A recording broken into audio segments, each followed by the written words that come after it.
Hey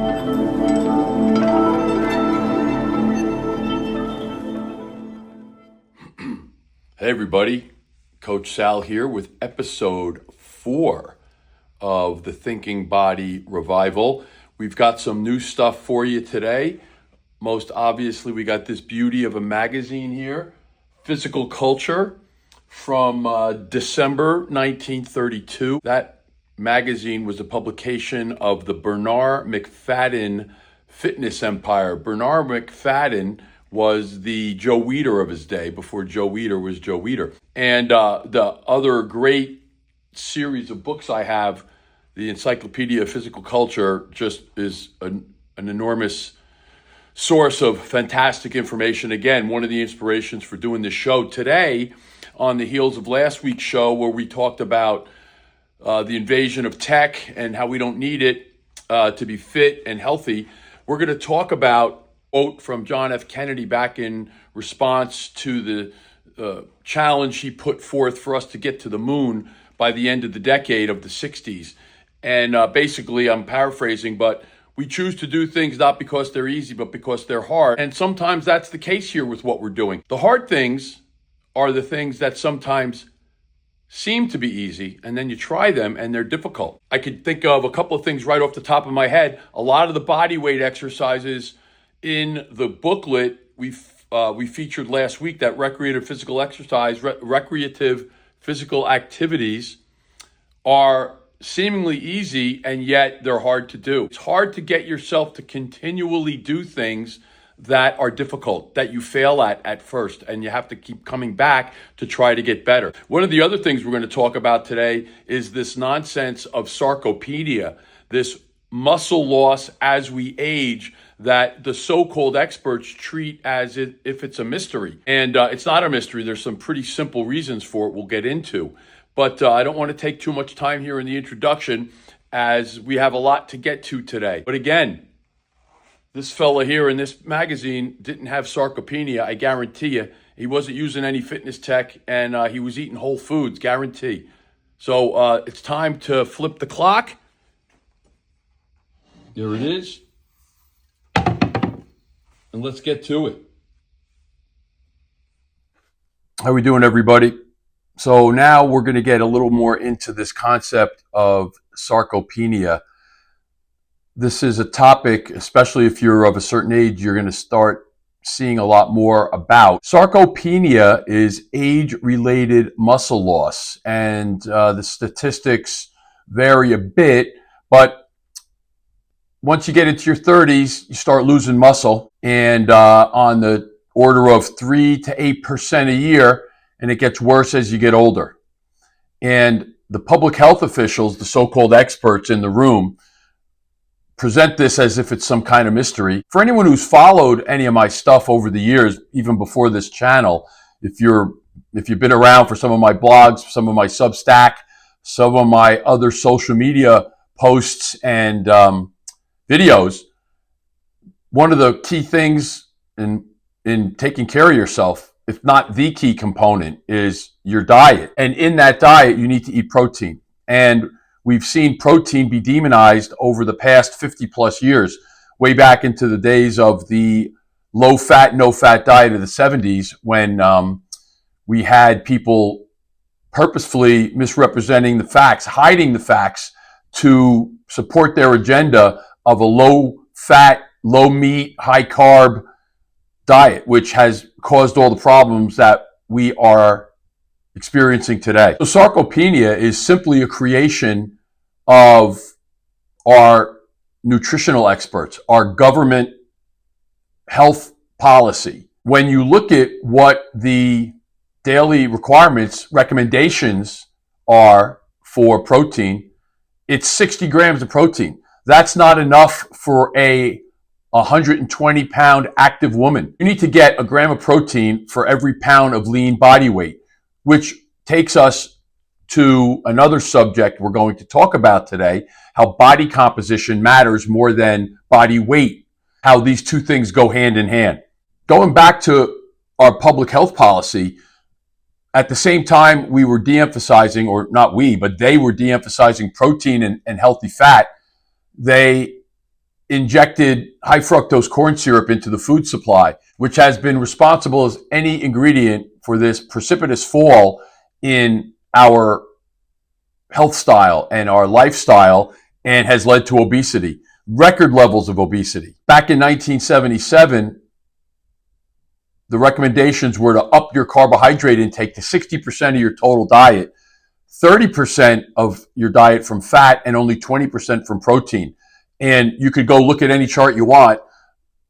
Our obesity, our lack of health can be tracked back and correlate to that time when the diet was flipped on its head and we started eating things we never ate before, eating as we never ate before. And it got worse in the 90s, early 90s, when whole grains and other sources of carbohydrates were put at the top of the food pyramid, actually at the bottom of the food pyramid. The largest segment of our diet was supposed to come from these whole grains, which has really been detrimental to our health.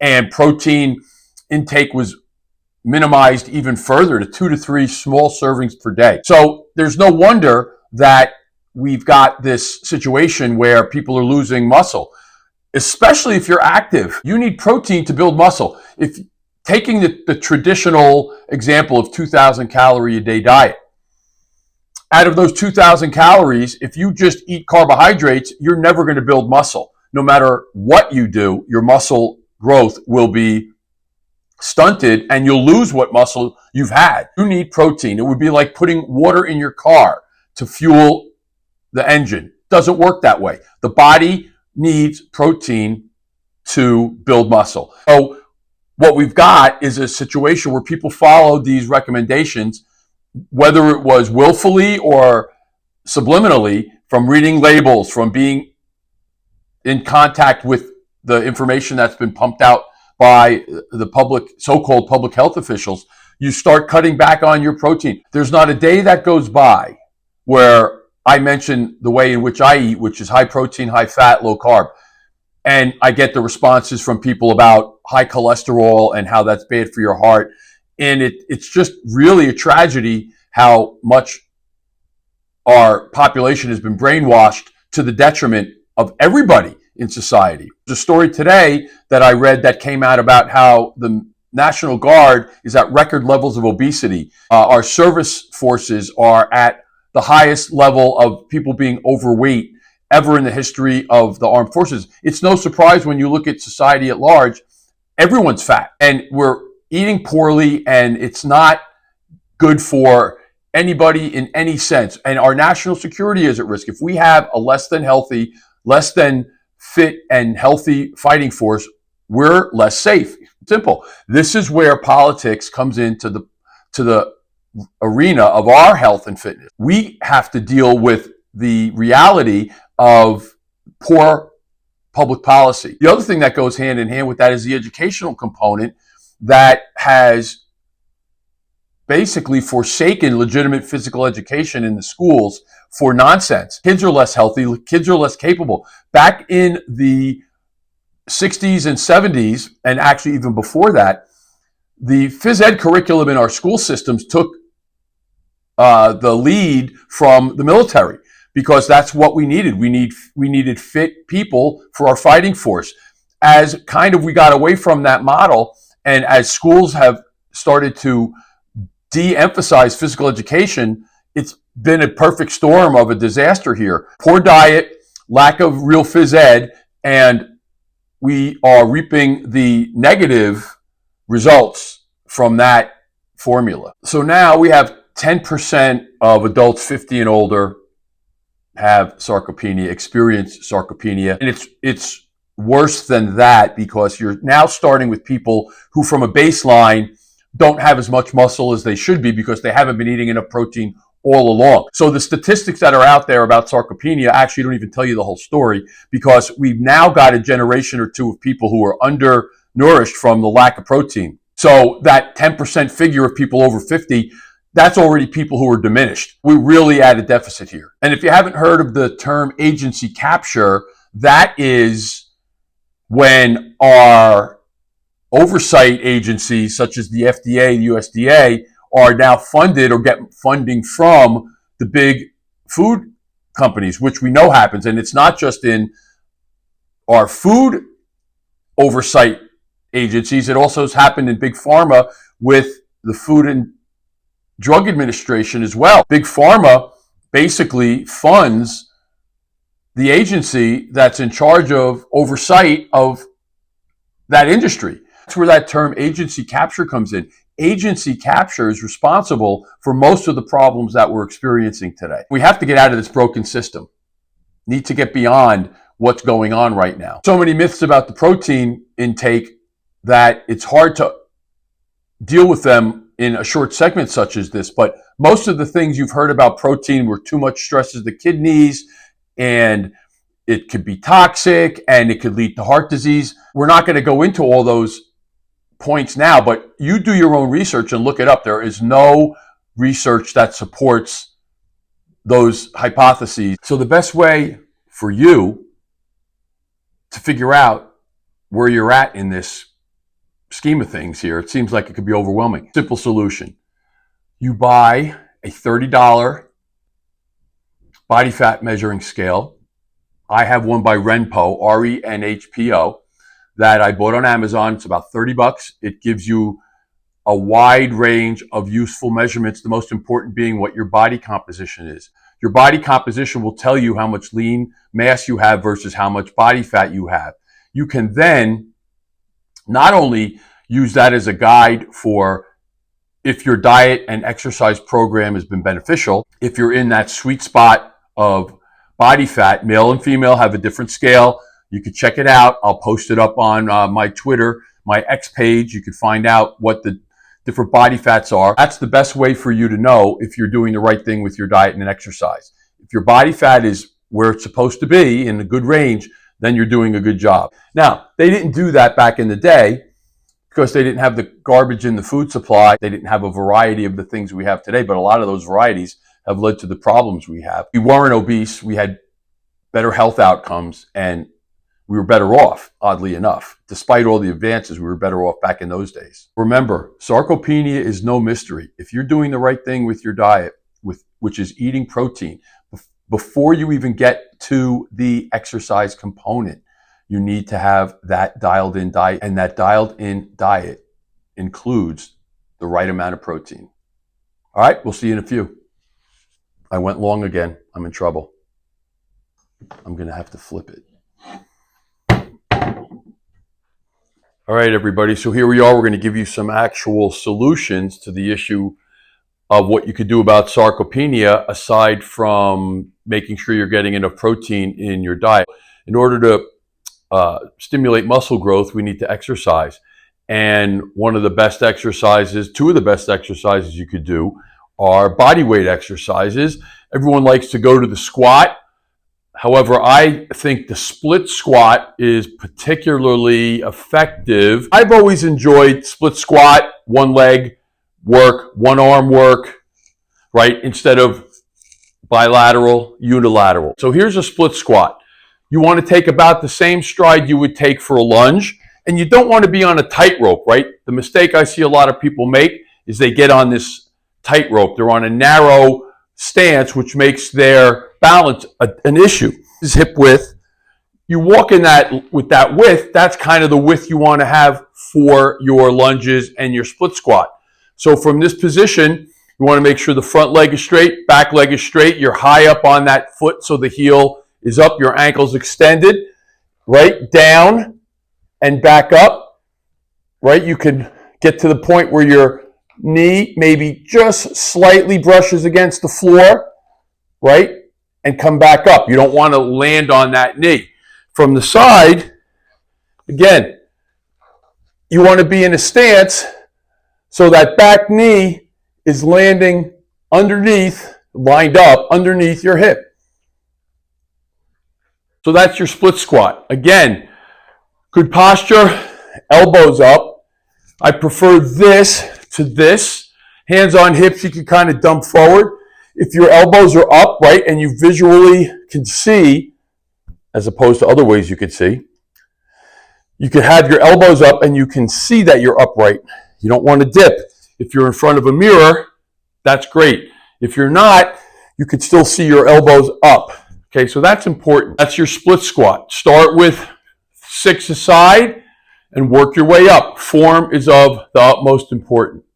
You do not want to sacrifice form for reps. Start slow, build up. Upper body exercise, one of my favorites, is the push-up. The problem with the push-up is when people can't do them properly, they don't know how to work out of that to do them properly. You have to be able to control and hold that push-up position before you could even begin to think about adding movement to it, which is the downward phase.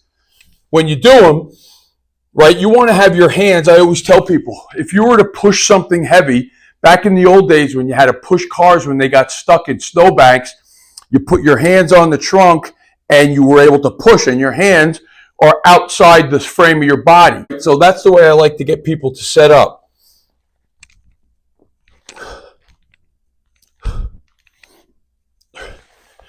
Your nose or your chest should hit, not your stomach, your hips, or your thighs. You don't want to have that droopy back, that sway back. If you were to look at it from the side, you have that good straight line, back of your head all the way to your heels, down, up, down, up. Inhale down, exhale up. The problem I see with people is when they can't do a push-up, what do? Well, we do what's called a negative. You set yourself up, same position. And all you're doing at this point is lowering yourself slowly under control so that your nose or your chest hits first. Then you get back up, reset your hands, and repeat. And it's important that at this bottom point, you really fight before you finish off that exercise. And you don't want to go down slowly and they get to the bottom and collapse. You want to control through that range. The last thing you want to do when you're trying to get better at push-ups is to do the push-ups on your knees.